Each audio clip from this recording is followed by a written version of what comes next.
We went after Al-Qaeda, we went after the mob. A few men in suits did not frighten us.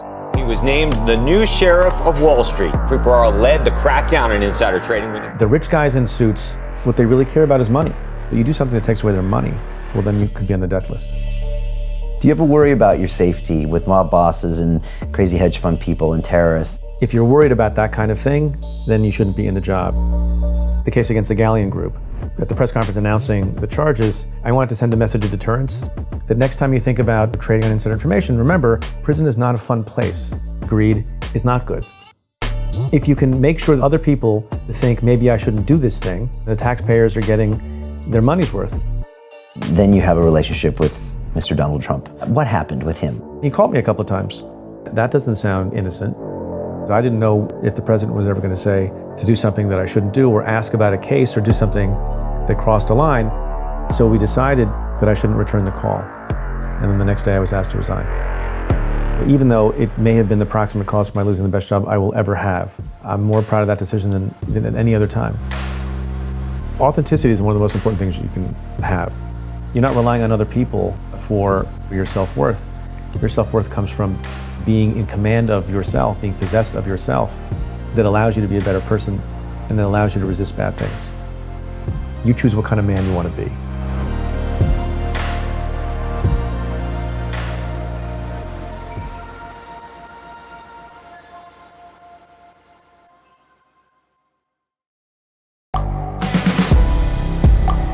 The world is changing. Inspiration is everywhere. It has never been so easy to connect, share, and bring people together. We're learning from others and finding the best in ourselves. Challenging our beliefs. Sharing our vulnerability. Overcoming our fears.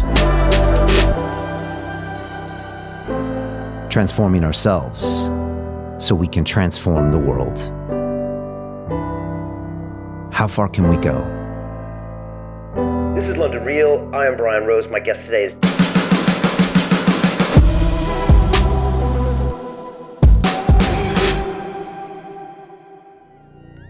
My guest today was famously fired by Trump and banned by President Putin. And during the 8 years he spent as the Southern District Attorney of New York, he was known as the Sheriff of Wall Street, taking everybody down from hedge funders to mafia bosses to cybercrime, you name it. He was out there doing justice. And later, he was then fired by Trump. And he made some very, very keen decisions early on not to return personal phone calls from Trump, not to get involved with the president in a way that would make the judiciary branch something that was more about the executive. And he talks very strongly about what we need to do today in politics and the judiciary, and I know you're gonna love this conversation. He also has some great advice at the end about what you can do with your life when it comes to being a judge, because we're all judges every single day. So enjoy my time with Preet. This is London Real. I am Brian Rose. My guest today is Preet Bharara, the American lawyer, author, and broadcaster who was famously fired by President Trump and banned by President Putin. During your 8-year tenure as the United States Attorney for New York, you earned the title Sheriff of Wall Street for high-level prosecutions of hedge funds as well as mafia bosses and terrorists. Your career inspired the hit TV show Billions, and Time magazine recognized you as one of the 100 most influential people in the world. Your new book, Doing Justice, reflects on your time in office. Preet, welcome to London Real. Thanks for having me. Great to have you here. I want to talk about so much. Okay. And, you know, as going through a lot of the work that you did on Wall Street, I was kind of reflecting back to my time on Wall Street. And I was wondering if I could tell you a little bit about it. Please, I would like to hear. Okay. So unload. I was getting my engineering degree at MIT, and I was set to graduate in '93. And I was getting jobs at like Ford Motor Company and the Aerospace Corporation. And then I saw the movie Wall Street.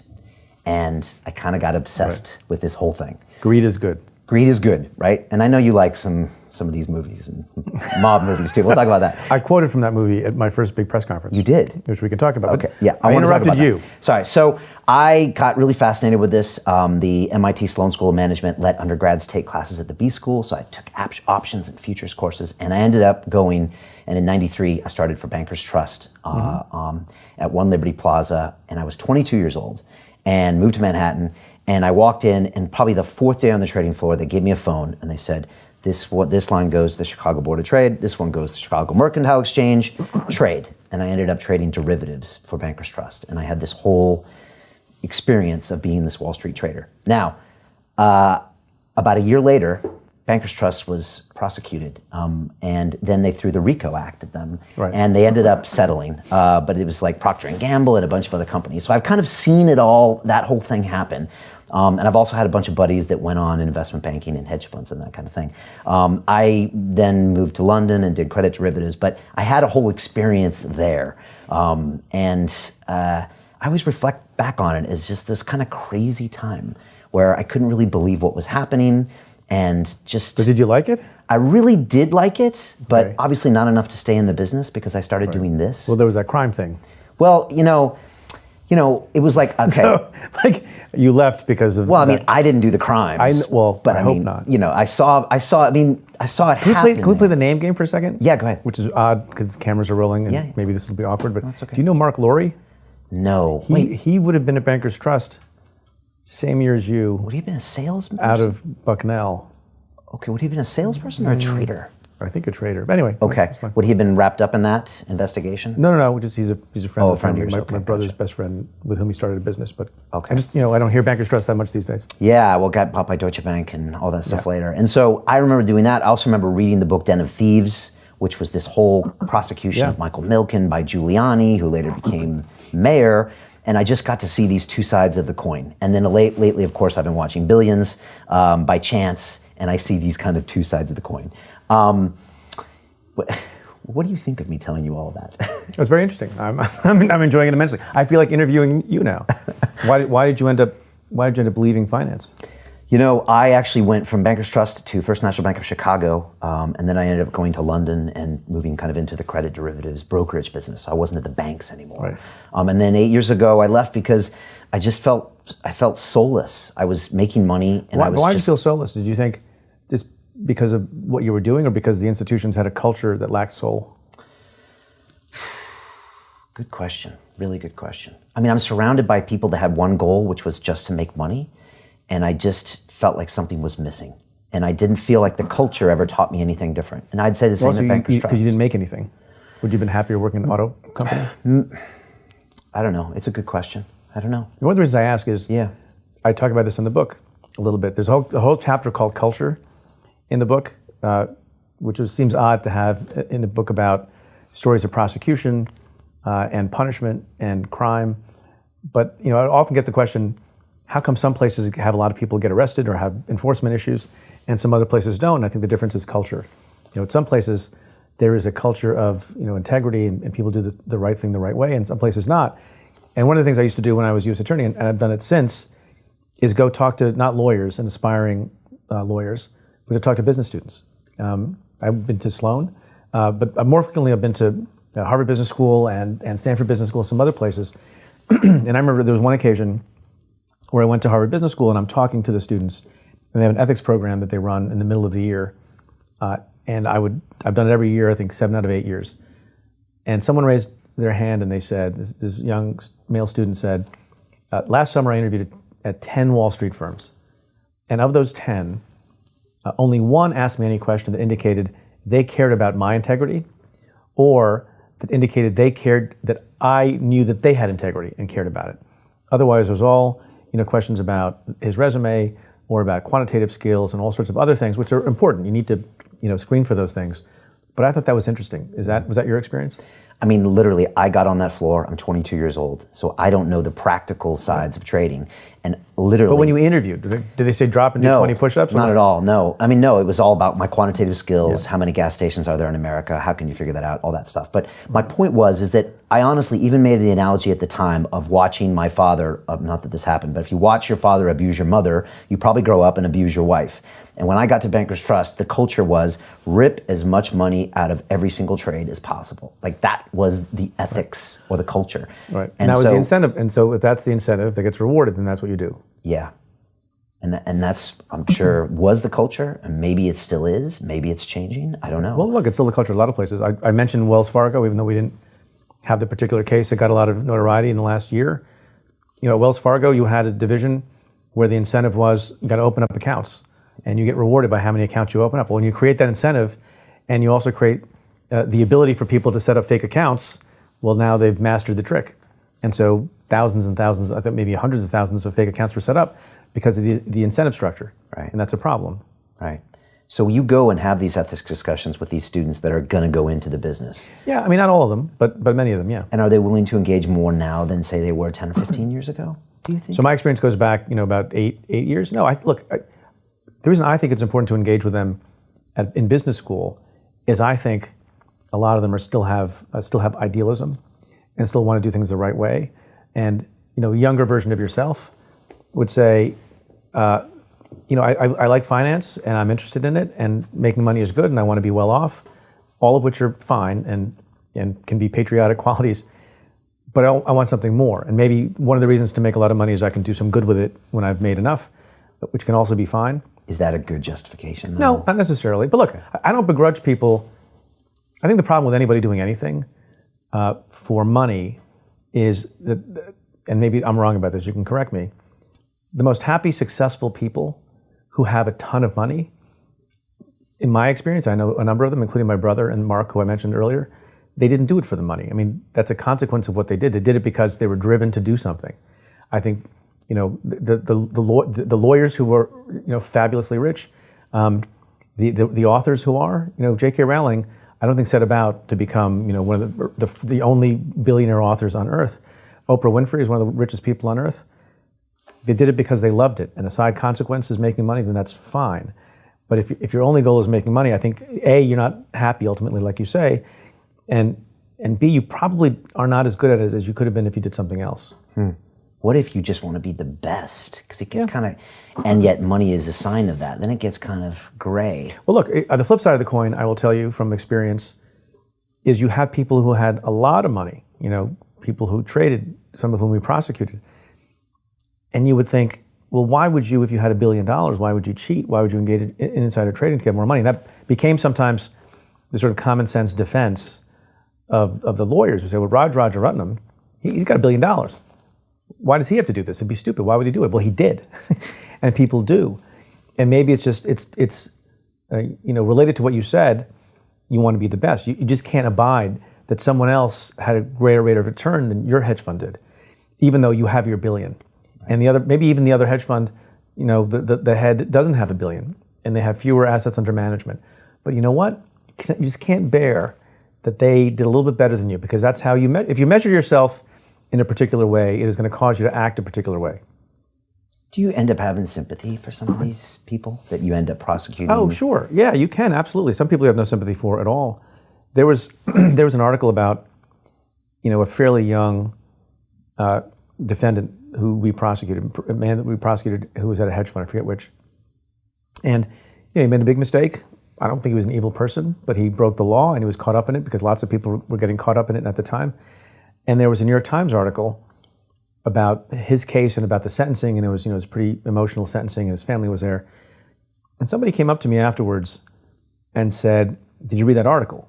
And it was at some event. And I think they thought it was a gotcha moment for me. How does it make you feel, that article? I said, it made me feel terrible.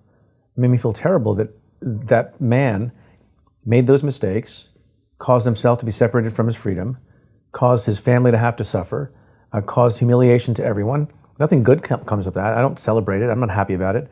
But one thing I do think is good about that article, because it was so well written, it was so persuasive, and it was so sad, that maybe other people will read it who are in a position to break the law like this person was, and maybe they won't do it. Maybe they'll think twice. So, you take no joy. Any prosecutor takes joy at the moment of conviction, I think is a problematic prosecutor and shouldn't be on the job. Even when you take down a massive hedge fund, like SAC or something? Yeah, no, there's no joy in it. Look, the job is to do what the right thing is to do, right? And to do justice. And sometimes a consequence of that is that, a business may fold and a person may, lose their liberties for some period of time. And they can be gratifying. And sometimes when they're victims of crimes, it can be incredibly satisfying because you've gotten the money back for the victim. When we returned billions of dollars to the victims of Bernard Madoff and his massive Ponzi scheme, yeah, that's gratifying. What I'm saying is, at the moment that the individual who has been charged with a crime, who is, obviously definitionally imperfect, but may have other aspects of his life or her life that are good, at that moment when they get convicted, it's not a moment of joy. That's all I'm saying. Yeah. You mentioned that your speech, one of your first ones, was "The greed is good." Can you just describe that? Yeah, so And what was it like when you- I went a little off. So the case I was just talking about, the case against the Galleon Group, Right. which was, I think, a hedge fund that had $8 billion or so under management. I could have the number wrong. And the head of the hedge fund group was Rajaratnam, who we charged, I think, in November of 2009. And at the press conference announcing the charges, I wanted to send a message of deterrence. And I guess I also wanted to be a little more memorable than maybe I should have been thinking about. And at the end of my remarks announcing the case, because it had echoes of Wall Street, there hadn't been such a large, I don't think there had been such a large insider trading prosecution in a generation since that time. Since Milken. Since Milken. Just 25 years. It was a long time. Yeah. And I said, sometimes greed is not good. That was my homage to your favorite film. Do you have a flair for performance to a certain extent? Your own daughter said you were a drama queen. Yeah. You'll have to read the book to find out what the hell Brian's talking about. I don't think it's my view is, and I got in trouble once, and I talk about it in the book for maybe being a little too memorable, but I think if you speak, the purpose is to be heard, and there's no point to standing up in front of a podium if you're the Attorney General of the United States or United States Attorney or District Attorney. I think if you're going to choose to speak, it should either have the function of explaining what is not otherwise understandable, although I don't know what that really means if you're not allowed to go outside of what's in the indictment. The indictment speaks for itself. Or you can make clear that whatever thing that you were talking about that day is important, and the taxpayers are getting their money's worth because there's a cop on the beat. That sounds old-fashioned and maybe a little bit macho. I don't mean it that way. People should know that there are others who are in the line of work to protect their money, or to make sure the markets are fair, or to prevent public corruption, or to keep the homeland safe. All of those things are very important. And if you can make sure that the word is amplified in an appropriate way that doesn't jeopardize anyone's fair trial, and it causes other people to think, maybe I shouldn't do this thing, and that's for the good. And if you're going to get up there and just spew platitudes that nobody cares about and people will forget and nobody will mention ever again, I'm not sure what the purpose is of speaking. And it made you more effective.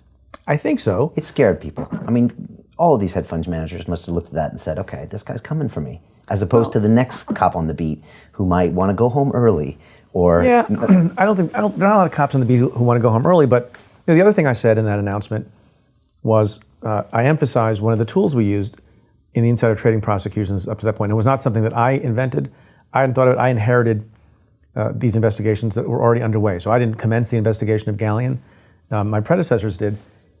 And they used a tool that had never been used before in insider trading cases, as far as I know, the wiretap. And nothing wrong with that, although it was challenged in court and those challenges were defeated. Securities fraud is allowed to be a basis for the obtaining of a wiretap in federal court in the United States of America.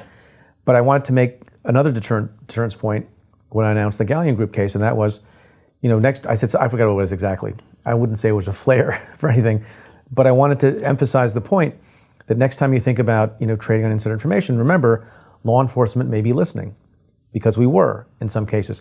And you know what? When bright, smart people like you, I'm not saying you, but people who decide to go into finance, who've been to schools like MIT and others, they're smart people. I've always had this hope, maybe it's wrong, but I think it's borne out by logic. There's some kinds of crimes that are very hard to deter. It's really hard to deter terrorism. That requires, doing something to unradicalize somebody who's been radicalized and who is pursuing jihadist terrorism or any other kind of terrorism that's based on ideology and hatred. It's hard to deter them by arresting a terrorist. The next terrorist doesn't necessarily get the message, right? That also may be true of certain kinds of gang crimes and people who have had bad circumstances in life and they get led down a path of crime. But you know what?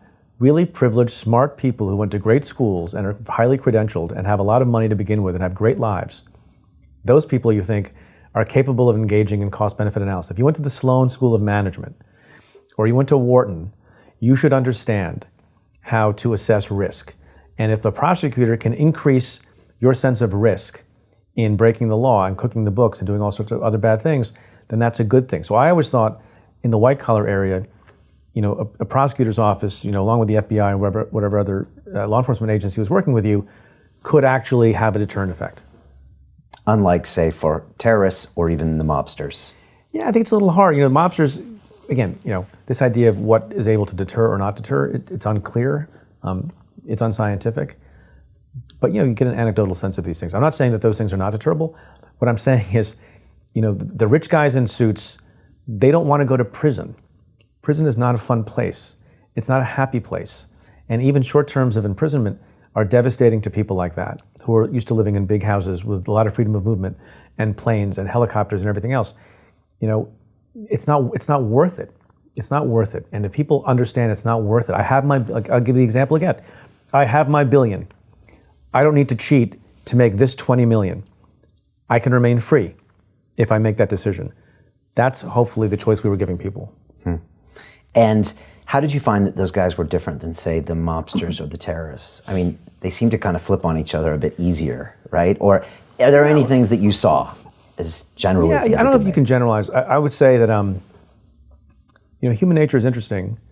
That fraudsters are in some ways worse than other people. I was telling someone recently on this issue. There's a whole chapter in the book about cooperating witnesses and people, who follow the Trump investigation, the Russia investigation by the special counsel Robert Mueller, are all musing about flipping and cooperating, and his personal lawyer and so-called fixer Michael Cohen.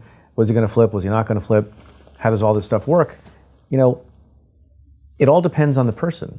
It all depends on their own analysis, their own calculation for themselves. Maybe you're referring to this as a story in the book, in which there's a person named Noah Freeman who was being investigated for insider trading. I think we had a reasonable case on him. The FBI approached him, and he did what a lot of people do. He did a cost-benefit analysis and realized, well, if I can be helpful and provide substantial assistance to the government, then maybe I don't have to go to jail. And he made that decision in an instant. And he made the decision not only to cooperate, but to cooperate proactively, meaning he would keep his decision to cooperate secret, and he would be able to work on the street, as they say. And one of the things he was prepared to do was wear a wire. So he wore a wire, not just against anyone, but against the person who had been his best man, his friend Don. But for him flipping in that way, but for him being so quick to cooperate, we would never have been able to charge Don with a crime, because the crime that this person, Don Langell, had committed was insider trading, about which we had fairly weak evidence. But the cooperator, Noah, got his friend to admit into the wire that on an evening when the Wall Street Journal had reported that there were lots of investigations happening with respect to insider trading out of my office, the Southern District of New York, what Don did was he took a flash drive on which he kept his inside information secretly, smashed it to pieces with a couple of pairs of pliers, walked out of his apartment building, and scattered the remains of his hard drive that had the incriminating information into the backs of 2 or 3 or 4 garbage trucks. That's dead to rights evidence. And he was charged with and ended up being convicted of obstruction of justice. Why am I telling the story? I'm telling the story, and why did I tell the story in the book? Because there's so many cases of cooperation. It's that it gave the prosecutors in my office some pause. And these are prosecutors who had dealt with mobsters, who had dealt with gangsters, all sorts of people who engaged in terrible violence, never batted an eye. They didn't bat an eye at the underlying crime of insider trading. Like, people do that happens. But what they had not seen before was someone who was so willing and prepared in that moment to turn on his best friend in the world. That you don't see a lot. And then the question is that okay? And what does it say when everything about that is legal, everything about that is garden variety, everyday tool that you use in criminal prosecutions in America, but that these seasoned prosecutors were taken aback by it, and it gave them pause, is sort of interesting to contemplate. Like, what is it that makes you drop your jaw at certain kinds of behavior, criminal conduct, or being a traitor to your friend? It's just sort of an interesting thing to talk about. Really surprised people to see them do that. Yeah, so look. There are instances where people flip on their parents, right, and on their sibling. It's just, I chose that one example to show, which is an interesting, moral decision-making process for everyone. Does that also require the right moment where you go into a room and say, look, this is what we need you to do, with the right emotions, the right structure of what's going to happen? Yeah, I think, look, that's delicate. You were getting me to say a lot of things without torturing me and engaging in enhanced interrogation techniques. And we're just having a friendly interview with all these cameras around, which are intimidating enough. But in the world of criminal law enforcement and intelligence gathering, as I write extensively in the book about interrogation, this is how you get people to talk. You get them to open up by having rapport with them, by treating them as an equal, by making sure that they believe that they're a person because they are. I had all these cops tell me that people think that it's my badge and my gun that get people to talk. That's what gets people to talk. It doesn't. That gets them to shut up. I spend a lot of my time, these cops, and one in particular I'm thinking of would say, trying to get the person I'm talking to forget that I'm a cop, forget I have a badge, forget I have a gun, and think of me just as another person to whom they can unload their problems, unload their secrets, and then they do. And that's, I think, how that works. There are, I think, cops and agents and intelligence officers who fail at this, hopefully they're a small number, because they think belligerence and yelling like you see in the movies all the time, that's what gets the job done. It's not. I had this one detective, one of my favorites, Kenny Robbins, who I mentioned in the book, and his approach, was very sort of down to earth, but firm. And he would, if he could, he was a narcotics detective for a lot of years, and I used to work with him on cases when I was a young prosecutor. He'd walk in the room with the person who was taken into custody. If he could, he would get a picture of their family. He'd put the picture of the family on the table. He's like, I just want to put this here, and he would leave the room, let the person contemplate that for a moment. He would come back, and he would say, look, I understand that you're a man. And you could say to yourself, I'm a man, so I'm going to keep my mouth shut. I'm not going to talk about these other people who I did these crimes with. Or you could say, I'm a man, and I want to be there for my daughter's graduation, and I want to be there for my 15th wedding anniversary. You could say, I'm a man, and I want to be there for when my father is in the hospital because he's getting old. You choose what kind of man you want to be. And he would leave again. And you know what? He didn't yell. He didn't scream. He didn't lie. He didn't pretend. He didn't browbeat. He laid out a stark choice. In some ways, it's very respectful. So look, you're a thinking person. Here are your choices. And here's what's going to happen to you. And I don't have to scream at you. I don't have to play good cop, bad cop. This is what it is. And you know what? That was an effective technique. Wow. Did you watch the show Billions? I've watched some of the show. Because there's some real eerie similarities of people wearing wires against... I know, but there are also some dissimilarities. Okay, all right. Like... Can you comment? If I recused myself, I would remain recused. I wouldn't there are a lot of unethical things that I understand the character of the U.S. Attorney does, which I did not do. Right. But it makes for better drama. It does. Is that weird, though, when people see the show and then they just assume that you've done all those things and they're like...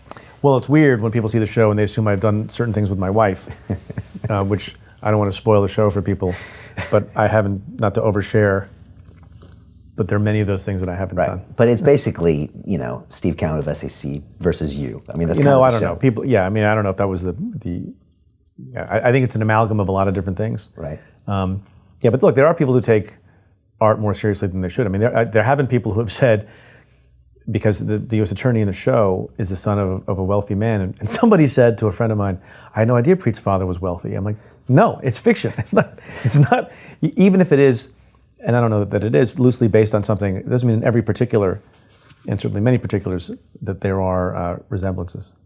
This is a dangerous thing. I think in Ukraine, some guy that just played the president on a TV show just got elected as president. So when the drama goes into the real life story, it's hard to separate. I think Paul Giamatti would make a fine Attorney General of the United States. Better than one of the last guys. Can you talk on this the whole hedge fund phenomenon? Because when I started on Wall Street, there really were no hedge funds. And all of the trading activities were kind of in a proprietary area of the bank. And then as the years went on, I think it started with long-term capital, maybe in the late 90s, they started kind of moving up to Connecticut and out to where you had these guys that would now dress down, and this whole kind of master of the universe kind of gone a little crazy without a balance sheet and customers and all this other weird stuff. Can you, because that kind of really... We're talking about the history of, you probably are in a better position to talk about that. Just for people that don't understand, but those are a lot of the people you prosecuted was these hedge funds as opposed to banks. Yeah, well, because it depends on where you find the crime. what I don't understand about hedge funds, and no offense, and I have friends who work in the hedge fund industry, and I think, a lot of hedge funds did things the right way. And even at hedge funds where some people didn't, most people did things the right way. I'm not saying it was 100% criminality, but it's an odd business model, right? It's supposed to be a place where people who have a certain amount of means and meet certain threshold requirements of wealth and income and can sustain a certain amount of risk can invest money and get a better return than they can get elsewhere. And I used to know this number off the top of my head because I thought it was interesting. The number of hedge funds in America who beat the S&P 500, an index fund, which is where I invest my money actually, although I've never said that before. What's the percentage of hedge funds that beat the S&P 500 over the course of time? I think very few. Yeah. So I don't understand why people are wasting their money and paying all those fees, and why people are becoming billionaires with hedge funds when they mostly suck. Do you care to comment? No, one of my buddies went into a hedge fund after I left the street, and he would be like, yeah, Brian, I made $6 million this year and $8 million and $10 million. I was just like, what? Like, these weren't usual Wall Street trader numbers. And I'm like, what are you doing? What are the returns? It just didn't make sense to me. And after about 6 or 8 years, I don't think it made sense to investors. I think some of that was, something we won't see again. Yeah, but I think you have to be a hedge fund that really hits. And look, I wish I could remember what the chart said, and where on the hedge fund chart the S&P 500 was, and how many people could beat the S&P 500. And it seems remarkable to me that you could do better than most hedge funds. I think this is true. Yeah, you'll edit this out if it's not.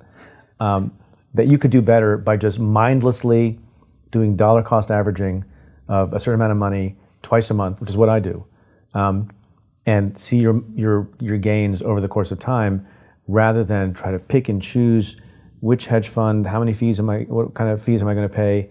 1 year, maybe 1 year you do better than a lot of others, but then you're underwater the next year. It's very volatile. I don't see the sense of it. I know what you mean.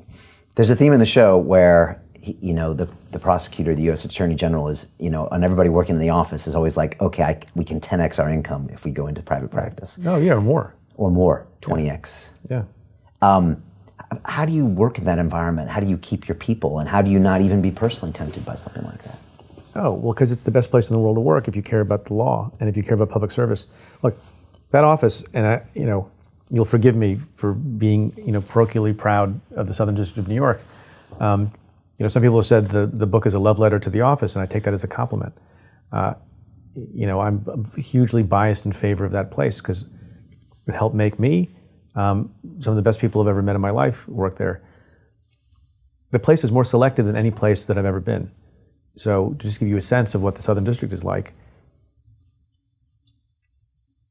basically you have to be incredibly credentialed, incredibly smart, but you also have to have good character and good judgment, and have to be one of the best lawyers of your generation to get a job there. Do we make mistakes and not hire some people who should have gotten in? I'm sure that's true.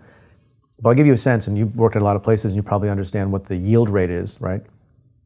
Over the course of 7.5 years, I think I made about 180 offers to young men and women, asking them, accepting their application to become an assistant U.S. attorney in the Southern District of New York. And out of 180, do you know how many accepted on the spot, on the phone? I think 179. And I think the other one needed to just check with the spouse for another day. I'm not aware of any other institution, including MIT, including Harvard, Goldman Sachs. Goldman Sachs. I'm not aware of any other institution that has a basically 100% acceptance rate. Nope. And also, by the way, on the phone, in the moment, no, well, how long do I have to accept the offer? Let me see what this other office is saying. If we made you an offer, you took it because you knew that it was the best place in the world to work. That sounds I remember sitting next to a billionaire once, whose name I won't mention, who asked me who our labor competition was. And I said, I don't have any. Our only problem with labor and competition is sometimes some other offices would accelerate an application ahead of ours, and someone would accept another offer if we weren't quick enough, because they knew that it was a long shot and they didn't want the other offer to expire. And people get exploding offers from other places to prevent them from coming to the Southern District of New York. So when you say, how do you get people who, to give up all that money? Because it's the greatest, most prestigious place, I think, to work, and also because of the satisfaction of the work. I mean, the job every day is to just try to do the right thing in the right way for the right reasons, which is a mantra that I repeat in the book over and over and over again. And it sounds corny, and was it always successful? No. But it's an amazing feeling to be able to do that work where you're not a typical lawyer who has to represent a client who maybe you don't agree with, or maybe you have to take positions that are not necessarily the wisest or smartest, or the best laid and supported in the law. You represent only the public. If you don't believe in the case, you don't bring the case, and you get to work with some of the smartest, greatest people around. And also, by the way, really, really funny people. I have persuaded people to leave behind, multi-million-dollar practices. All of my criminal division chiefs, two of my deputy U.S. attorneys, I think, I persuaded to come back from private practice to give up 7 figures to work for, low 6 figures. It's still a lot of money. You can still raise a family. And so nobody should be complaining about it, but you're leaving a lot of money on the table that you're never going to get back. Now, the corollary to that, just to complete the thought, is we do have more exit than some other offices because, people will come there and they're idealistic and they want to do a good job, but they will feel after a period of time, as I'm sure is reflected on the show, 5, 6, 7, 8 years, they'll feel the pull of, well, I have this opportunity, I'm raising a family, housing is really expensive in New York City, I'm going to take the plunge. But you know what, they all do it, not all, but almost all of them do it with some reluctance, and they're sad when they leave the office. And they spend years there. They spend years there. I mean, there are some other U.S. attorneys' offices where people, they go there and they never leave, because the same opportunities don't await them in private practice. In, for example, Montana, not to pick Montana, but no one's making $6 million a year as a lawyer in Montana. But a lot of people are in New York. Yeah. Can you describe what the Southern District of New York means to a lot of people that don't understand the clout of that office and the history of that office? Because for us, it just sounds like a district in a state. I know it. Look, so it's a storied office in America. I would sometimes remind people when I swore them in front of their families, the legacy of the place and how long it's been a part of American culture and the legal firmament. So back in the day, there are 4 districts in New York: Northern, Southern, Eastern, and Western. Back in the old days, when the country was at its founding, there was just the District of New York, which then later got split when the population increased.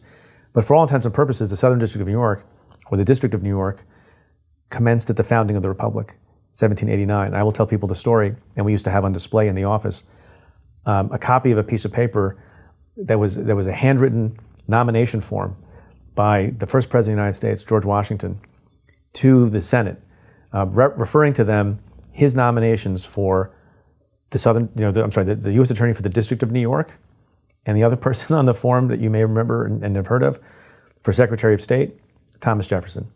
So, the storied history goes back well over 200 years, and then over the course of time, that office has done and has graduated some of the most impressive people, done some of the most impressive cases. That office, for better or worse, prosecuted Joel and Ethel Rosenberg, back in the middle of the last century. For treason. And, people have their views on that case, but I'm just saying the highest profile cases you ever heard of, many of them have been prosecuted by that office. And the people who have served as U.S. Attorney, including one of the all-time greats, Henry Stimson, who probably nobody knows who he is. He's a name that people have forgotten. Henry Stimson was U.S. Attorney in the early 1900s, 1908 to 10 or 7 to 9. And that's a big, important, prestigious job, probably the biggest job I will ever have. He went on to be Secretary of State and Secretary of War. There are people who have been in that office who have gone on to be Supreme Court Justice, Governor, Mayor, Attorney General of the United States, all sorts of things. And the reason I say all these things is not to brag about the office, but to impress upon people that when you get into that office, you are humbled by the opportunity, and you are aware that you're sort of part of history and you're part of a reputational legacy that you hopefully strive every day not to let down. I would always tell the story that my office, the U.S. Attorney's office in that building, the headquarters at 1 St. Andrews Plaza in Manhattan, right next to police headquarters on the one side and across from FBI headquarters on the other side, and the courthouse on yet the other side. And on the 8th floor for decades now is a wall, and on the wall are the portraits of all the United States attorneys going back, I think, to 1900. And when I got the job, and I describe some of this in the book, the feeling of sort of, holy cow, how do I have this job? Particularly since I didn't look like most of the rest of them, and didn't have a name that sounded like most of the rest of them. You walk by those portraits every morning to your office, and you think they're kind of looking at me funny, and they're thinking to themselves, who's this kid? I was 40 years old when I got the job. Which is young. It's young, it's young, I think for that position, it's young for that responsibility. It's not young in that office. That office is full of youth and vigor, and there's a lot of young folks there. We hire folks, typically in their very late 20s or early 30s. So I wasn't, many generations older than they. But yeah, it's pretty young for a kid born in India, grew up in New Jersey, first Indian American to have that job, appointed by the first black president in the history of the United States. So there's a lot of feeling about it. There's a lot of specialness about that place. How does something like that happen? And what was the road like to get there? I mean, like you said, born in India. Yeah, well, also look, I believe in fortuity. I also believe that you make your own luck and you do a good job and it gets noticed. But I also believe that you can be in the right place at the right time. And I have no illusions about how, but for certain fortuities, I would not have had the job. I worked in the Senate for Senator Charles Schumer, and I think did a good job for him. I think he thought I did an excellent job for him. And when Obama got elected, he recommended me, as is the tradition. State senators will recommend people for the district court bench, for judgeships. What I tried to convey in the book is the thinking process. There's a lot of thinking that goes on, as opposed to issuing of subpoenas right and left willy-nilly. And deliberate thought and moral reasoning and ethical rumination sounds boring, but that's how justice is done. That's how you make sure that injustice is not done. That's how you make sure that miscarriages don't happen, because that can. I tell a lot of stories about, it's not just stories about great things that we did and victories, how in some cases things go wrong, and how in some cases it's a close question what the right thing to do is. And so in that place, I think you make sure you hire people who have a sense of right and wrong. You hire people who have a sense of proportion, who have a sense of judgment, and you take cases as they come. With respect to your question, how do you decide what to do, what to go for? So I didn't show up, with 300 people on the first day and say, like, okay, now what do we do? You inherit things that are ongoing, right? There's continuity in U.S. attorneys' offices, in agencies. A new Secretary of State comes in, that person doesn't inherit, he doesn't just bring like, okay, I brought my 5,000 new people from the farm, let's figure out foreign policy now.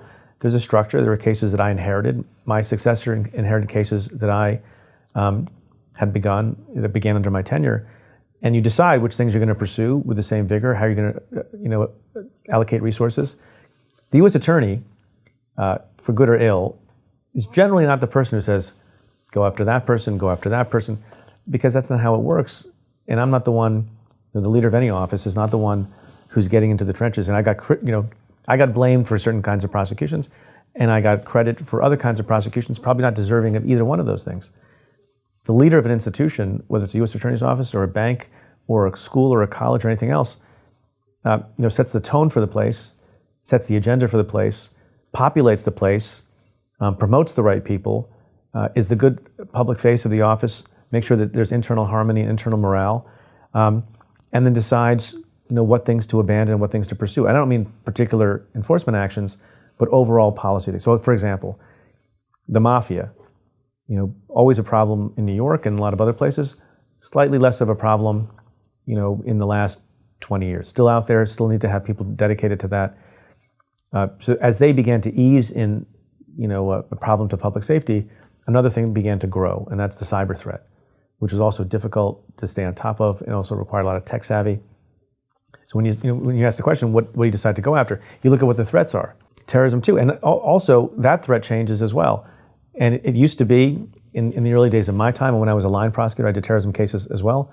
It's organized, sophisticated terrorist organizations like Al-Qaeda, and then others like AQAP or Al-Shabaab. But then you also have to start thinking about the lone wolves and the people who become radicalized in ways that are hard to trace back to a terrorist training camp in Afghanistan. Those things are in some ways much easier to deal with and detect.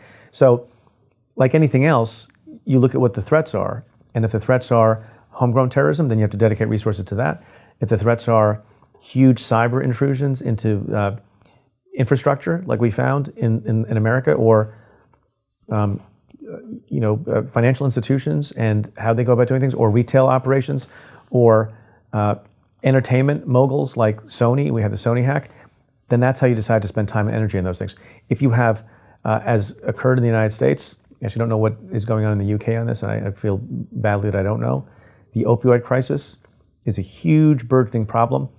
At some point in the middle of my tenure, we started to realize that we need to maybe be more aggressive on opioids and figure out who the bad pharmacists are and figure out if we should have a public education campaign. The only public service announcement I ever recorded for television during my time as U.S. Attorney was on opioids and trying to educate parents and educate doctors and educate pharmacists on how to make sure that they didn't fall victim to this, really galloping scourge in the country. So it's common sense. You look and see what the problems are, you look and see what the public safety issues are, and then you apply resources to those things. To continue watching the rest of the episode for free, visit our website londonreal.tv or click the link in the description below.